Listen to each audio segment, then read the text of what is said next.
Om Namo Bhagavate Vasudevaya. Srimad Bhagavad Gita, chapter 7. Knowledge of the Absolute, text number 15. Namam Diskritina Muda Prapadyante Naradama Maya Pritigyana Asuram Bhavamashritya Namam Diskritina Muda Prapadyante Naradama Maya Pritigyana Asuram Bhavamashritya Mam Diskritino Muda Prapadyante Naradama Maya Pritigyana Asuram Bhavamashritya Mam Diskritino Muda Prapadyante Naradama Maya Pritigyana Asuram Bhavamashritya Mam Diskritino Muda Prapadyante Naradama Maya Pritigyana Asuram Bhavamashritya Not Mam unto me Duskritina miscreants Muda foolish Prapadyante surrender Nara Adama lowest among mankind Maya by the illusory energy Aparita stolen Jnana whose knowledge Asuram demoniac Bhavam nature Ashritya accepting. Translation and purport by His Divine Grace A.C. Bhaktivedanta Swami Srila Prabhupada. This is probably the longest purport in the Bhagavad Gita.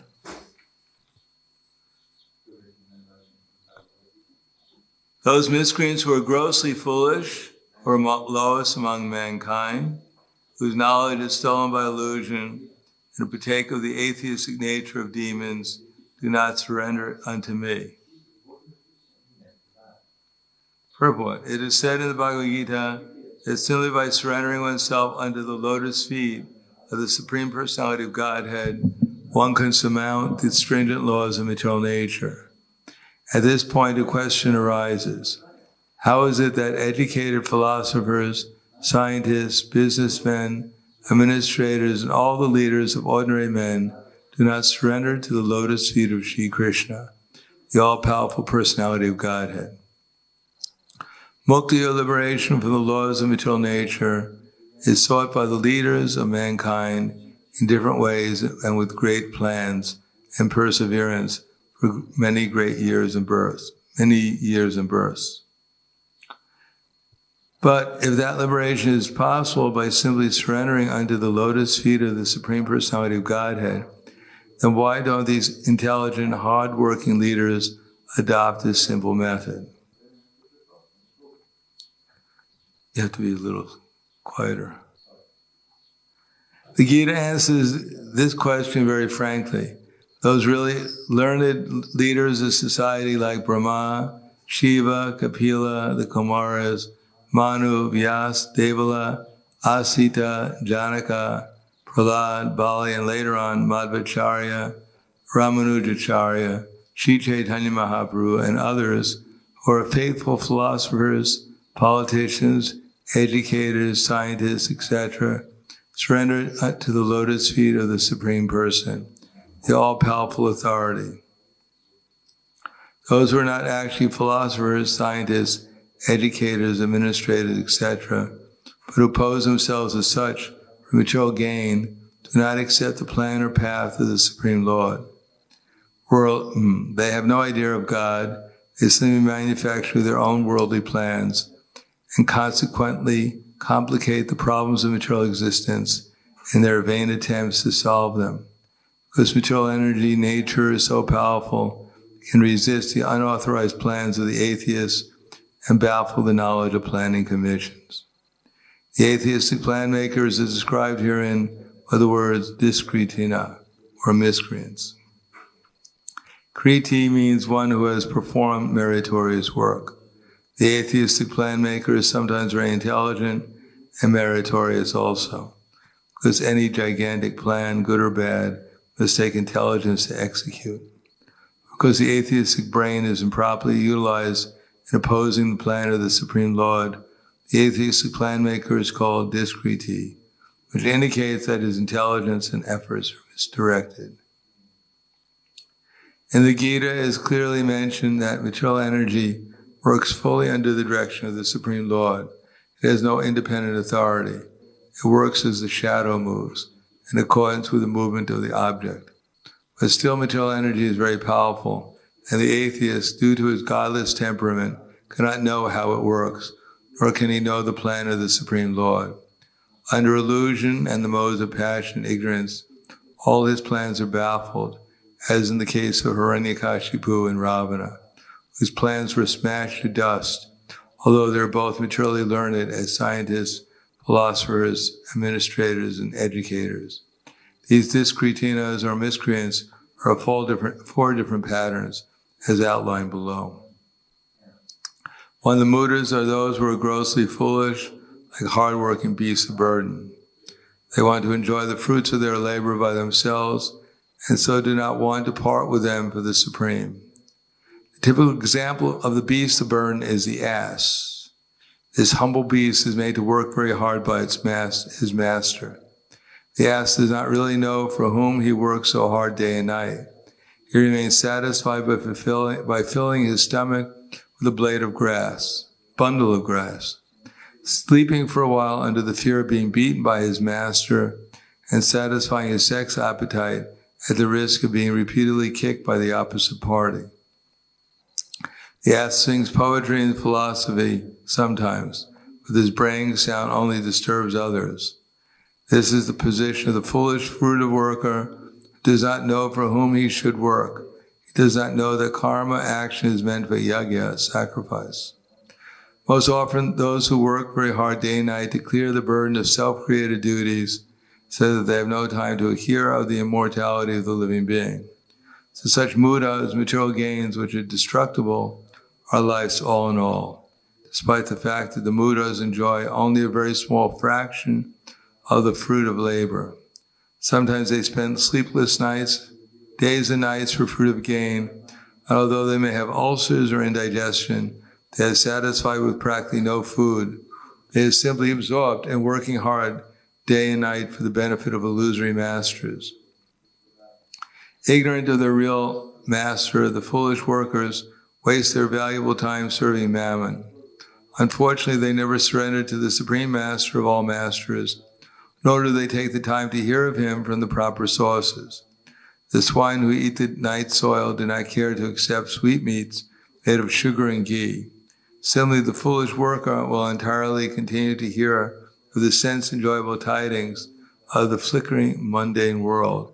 They have very little time to hear about the eternal living force that moves the material world.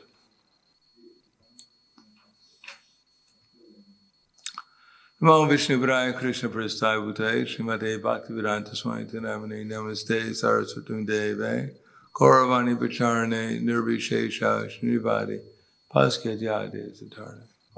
So I'm not going to read the whole purport today, because otherwise it'll take up the rest of the class. Do we need all those lights on?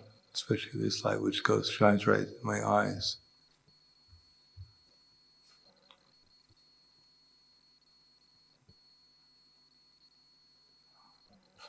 Good.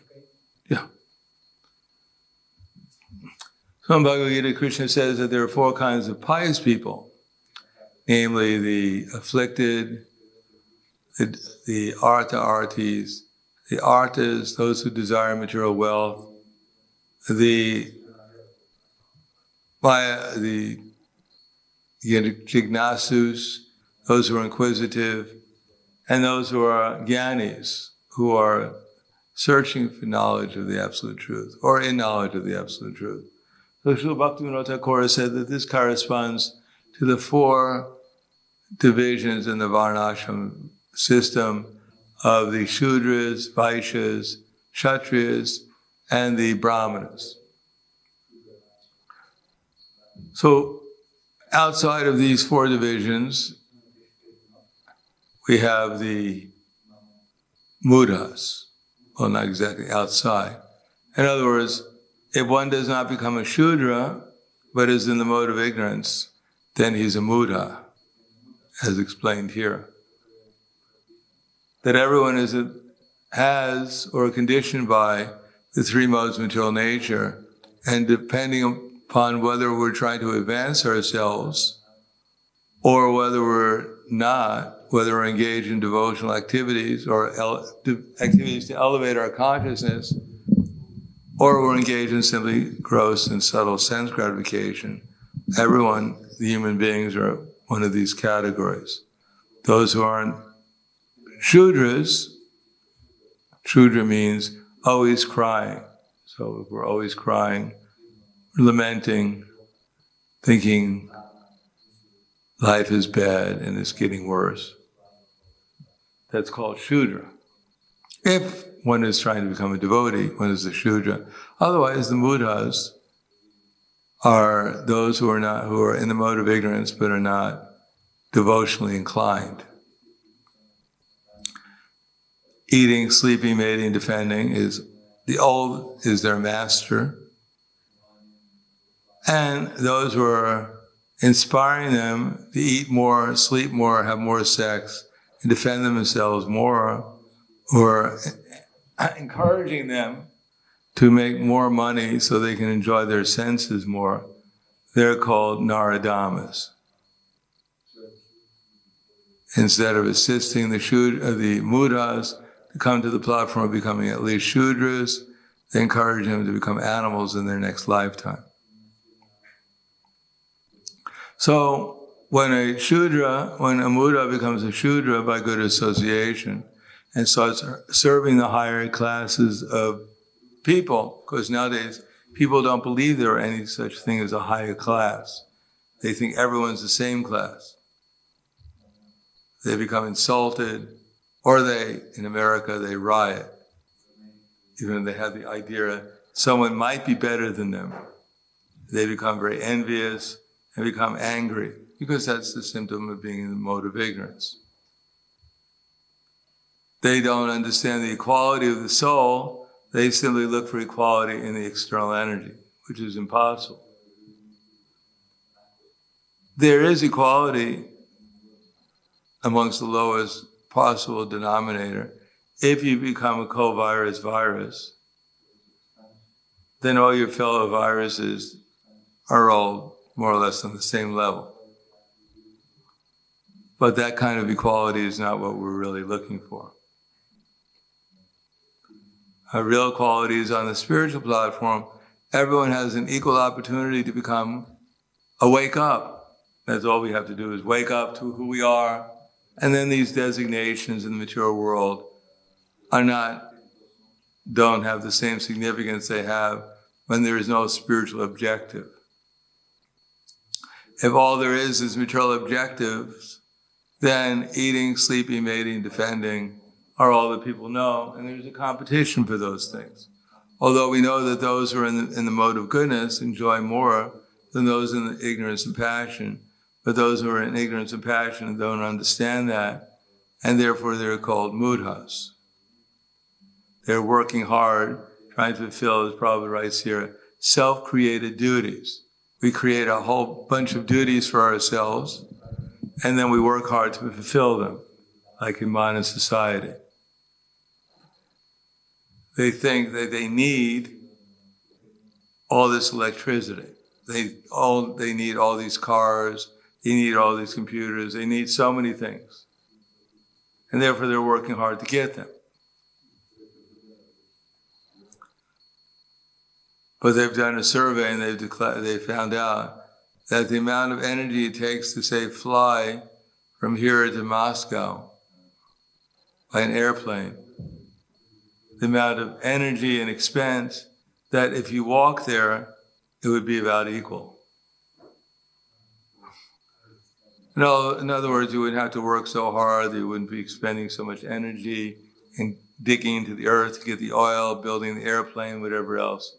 If you eliminate all that, it takes you about the same time to walk to Moscow as all the energy you have to spend in order to fly to Moscow. So they're thinking they're making progress, but actually they're going nowhere. They're expending the same amount of energy with all this complication as they would if they didn't complicate their lives. But instead of having a clear mind, they're absorbed in complicating their lives, thinking that they're making progress. But actually they're getting nowhere, except for complicating their lives. Now people believe that previously people were living a very primitive life. They ate things like pure organic food, which had taste. How barbaric. They breathed fresh air. They must have choked up on the fresh air. They drank pure water. They didn't need a filter. My God, they didn't need a filter. How primitive.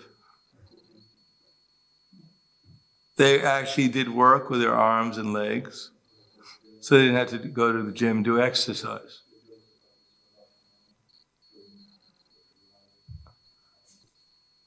And people actually live longer if they would follow basic principles of cleanliness and regulation. But because so there is something called dharma, artha, kama, and moksha. So those who are kshatriyas are in charge of dharma. They guard religious principles. In other words, religious principles are basically living in harmony with the modes of with nature, which means the modes of nature. Serving the higher and living in harmony with the modes of nature means serving the instructions coming from the Vedas through the Brahmins. That's called dharma. Assimilating the philosophy so we know how to apply it in such a way that human society can be regulated in such a way as to everyone cooperate to perform yajna. Now the Brahmins, they knew how to perform yajna, they had the intelligence, but in order to acquire that intelligence, they were not very active, and therefore dharma was meant for those who were going to do something in this world in order to engage or occupy everyone in sacrifice. So they engaged the Vaishyas in providing the means for sacrifice. And the Vaishyas' sacrifice is based upon getting ghee and other necessities for the sacrifice. That was the primary necessity. Some food grains to maintain the body, and then ghee and other valuables for the sacrifice, for Vishnu.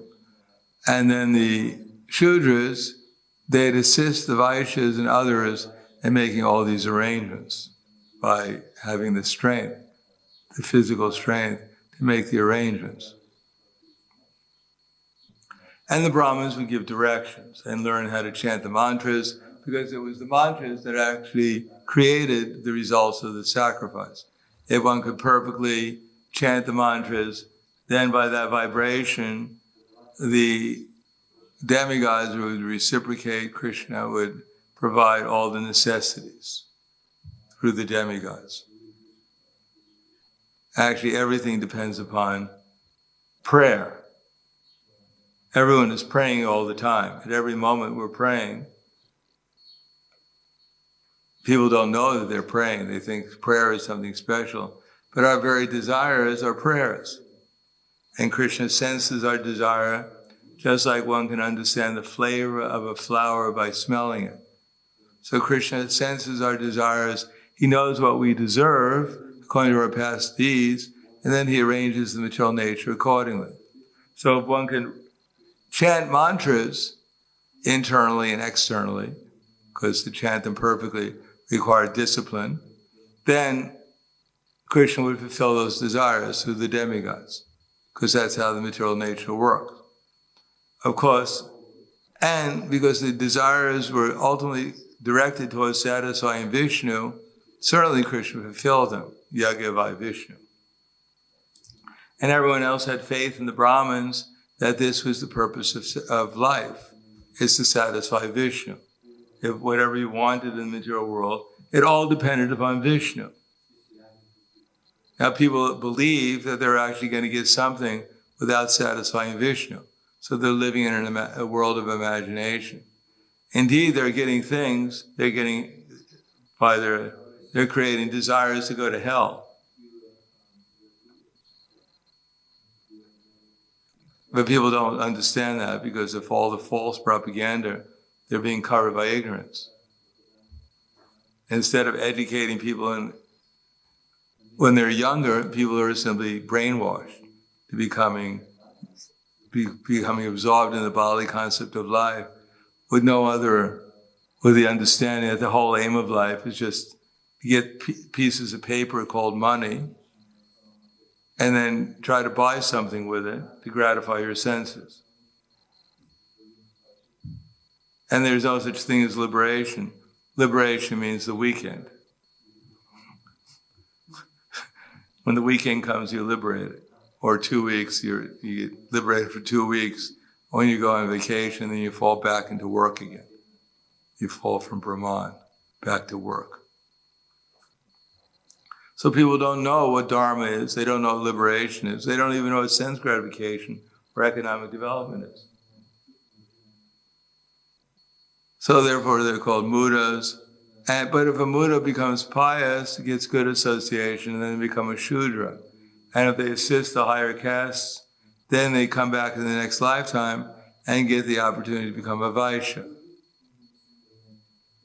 But if they get bad association, then instead of becoming a Vaishya, as it says, Prapya Punya Kritam Lokam Ushisva Shasviti Samak Suchinam Shimatam Gehe Yoga Prashta Vijayate Ataiva Bhavana. That they take birth in pious families, like a Vaishya family. But if they misuse it by bad association, then they become a Naradama. That's why the whole world is full of Naradamas. They did pious activities, therefore they took birth in a so-called civilized country. But because they utilized that opportunity for sense gratification, instead of actually protecting the cows, modern economics is based on cow slaughter, animal slaughter. Instead of giving people good opportunities for a peaceful life, they're creating all the complications.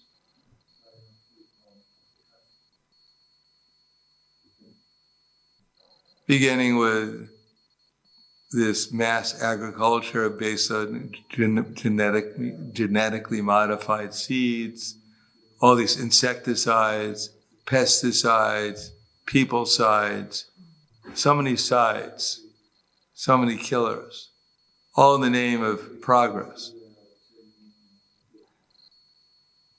So that's called Naradama. But if someone is pious and they become a Vaishya, just like Chaitanya Mahaprabhu claimed he was a Vaishya, as we know, in his past life, when he was going around Navadvip, asking for donations from the shopkeepers, because he was a Brahmin. Therefore, the shopkeepers gave him all kinds of donations. He finally came to one Brahmin who is a noted astrologer, and he asked the Brahmin who I was in my last lifetime. So the Brahmin, because he was an expert astrologer, he didn't have to draw an astrological chart. He simply sat in meditation and he saw in his meditation the form of a boar lifting the universe. So he was a little confused. This Brahmin seems a little pious. I didn't think he was a boar in his last lifetime. Then he saw a half man, half lion, and he became even more confused. Then he saw this man with an axe going around killing everyone. So he was getting more and more confused. And he said, actually, I can't figure out who you are. I'm sorry. It's been a bad day and it's getting worse. Maybe you can come back tomorrow. I might be able to meditate a little bit more. So Chaitanya Mahaprabhu said, try again. Maybe you can figure it out. Then he saw this little dwarf man in a big sacrifice, and expanding himself into this huge personality. Then he saw so many different things. The man sitting in meditation, man with his playing on a flute. So he said, then he said, now I know who you are. You're the Supreme Personality of God. You were the Supreme Personality of Godhead in your last lifetime. Chaitanya Mahaprabhu said, no, you're wrong. He said, I know who I was in my last lifetime. My last lifetime, I was a cowherd boy, and I was herding cows. And because of my pious activity of herding cows, in this lifetime, I've become a Brahmin.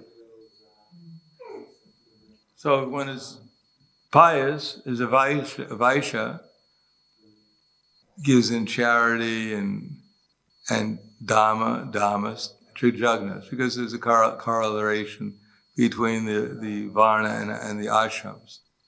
So Vaishyas are generally householders, and their duty is to perform sacrifice, give in charity, and control their senses. So then one becomes qualified to become a kshatriya in their next lifetime, generally speaking. Just like Krishna was born as a kshatriya. Well, he was kind of in between a kshatriya and a vaishya. When he was in Vrindavan, he was a vaishya, but when he got a little older, he became a kshatriya. So, kshatriya means inquisitiveness. It doesn't mean going around with a sword and cutting off everyone's head. That's not what kshatriya means. It means one who protects. Shat means triya, to deliver. Shat means hurt, and triya means to deliver from hurt. So the Kshatriyas, they were expert at delivering from hurt because they knew from the Brahmins what the problems were and how to solve them. They knew that the only way of solving the problems ultimately is by sacrifice to Vishnu. In order to protect the sacrifice of Vishnu, sometimes they would have to defeat their enemies. But they knew ultimately the real enemies are lust, anger, and greed. So they made sure that lust, anger, and greed were eliminated or at least regulated in their society. And they learned that from the Brahmins, how to do that. So if one is a Kshatriya and he becomes interested, he becomes puffed up and deviant from serving the actual Brahmins, then he becomes a Maya Pritigyana. He learns from all the wrong people. And instead of protecting people, he invents things like atomic weapons to kill everyone.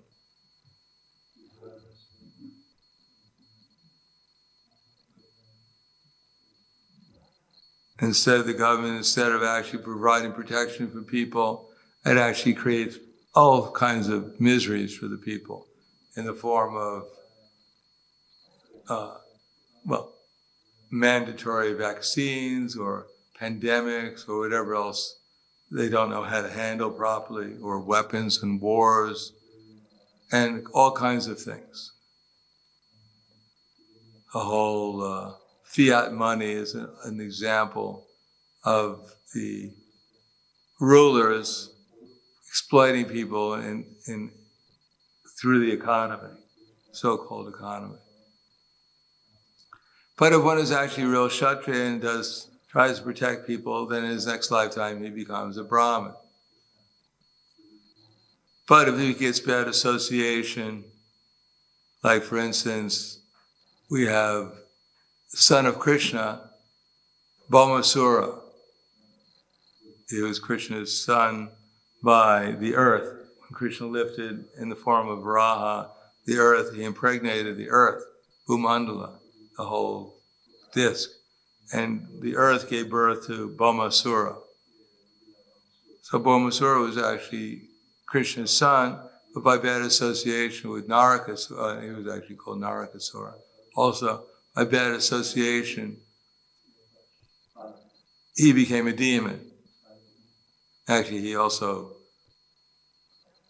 deviated Dvivida, who was actually a great devotee of Lord Ramachandra in the spiritual world, Manda and Dvivida, and they became demons too. So by bad association, the Brahmana, who should be giving Vedic knowledge, misuses the Vedic knowledge and turns out to be an Asuram Bhavam Ashritya, demon, whose goal is not to become Krishna conscious, but to become God. By a little acquisition of knowledge, he now declares himself God. And sometimes they even become big demons with all kinds of power, like Hiranyakashipu. Hiranyakashipu's father was actually a great Brahmin, but by bad association, he became a demon. But if the Brahmin stays a Brahmin, then by good association, he later on becomes a Vaishnava and utilizes his knowledge to worship Vishnu.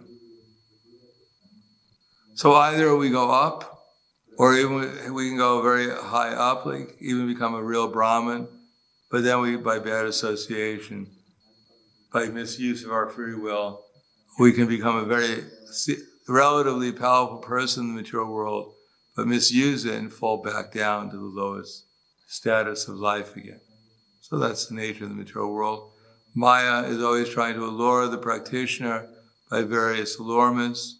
Anyone who takes up devotional service, Maya will try to allure the practitioner and attract them in any status of life until one actually takes up pure devotional service and comes even beyond Nishta to the platform of Bhava Bhakti. There's always a slight possibility of falling down, even on the highest level. Maya will still try and trick one into trying to become, on the high levels, the supreme, being worshipped. And on the low levels, simply women and wealth are usually the allurements on the lower levels. Wealth, Haranya, and Kashipu, soft bed. So on the lower levels, it doesn't take much for Maya to trick one.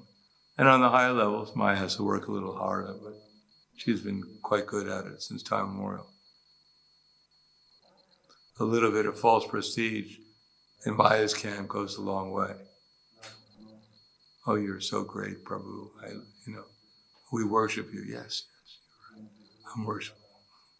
And oh, well, you're a rascal. I knew you were a demon all the time. Puffed up rascal. You deserve it. So I'll stop there. Any questions?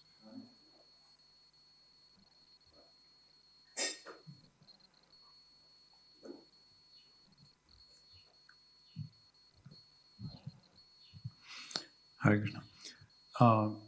It sounds from this verse as if we mostly are in one category. Can't one be in more than one category? Both an idiot and the lowest of men, and working hard and a demon? Well, that's called modern society. I mean, generally speaking, in a civilized society, there are Vaishyas, there are Shudras. Of course, there are varieties amongst the Vaishyas, as we know in the Bhagavatam. There's not only one kind of Vaishya or one kind of Brahmin or one kind. There are varieties of them. They have different duties. And then the mixtures, they're also considered to be certain castes. Like there's chariot drivers who I believe are mixtures of the Kshatriyas and Brahmins. So there are mixtures, but they have definite duties. But nowadays, it's all mixed up. No one knows how to do anything. Therefore, Varnashram is, in that sense, is not very practical, the actual Varnashram system. because no one can fulfill any of the duties. So as far as what we are, by chanting Hare Krishna, we can be raised to the higher levels of other modes of nature. Otherwise, we're generally quite well situated in the mode of ignorance, and you're still trying to squeeze out a little passion from us. Other than that, it's pretty hard to figure out what of the darkest regions of ignorance we fit into. But there's still a little bit of passion going on.